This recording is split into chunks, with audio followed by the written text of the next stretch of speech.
நீர்மட்டம் முற்றிலும் சரிந்ததால் சென்னைக்கு குடிநீர் அனுப்புவதில் சிக்கல் ஏற்பட்டுள்ளது.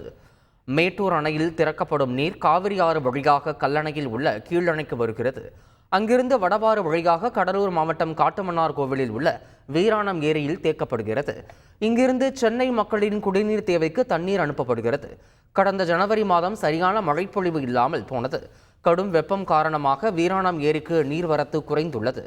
ஏரியின் நீர்மட்டம் 40.25 கன அடியாக உள்ள நிலையில் சென்னை மெட்ரோ குடிநீருக்கு 46 கன அடி மட்டுமே தண்ணீர் அனுப்பப்படுகிறது. இதனால் அடுத்த ஓரிரு நாட்களில் சென்னைக்கு குடிநீர் அனுப்புவதில் சிக்கல் ஏற்படும் சூழல் உருவாகும் என தெரிகிறது.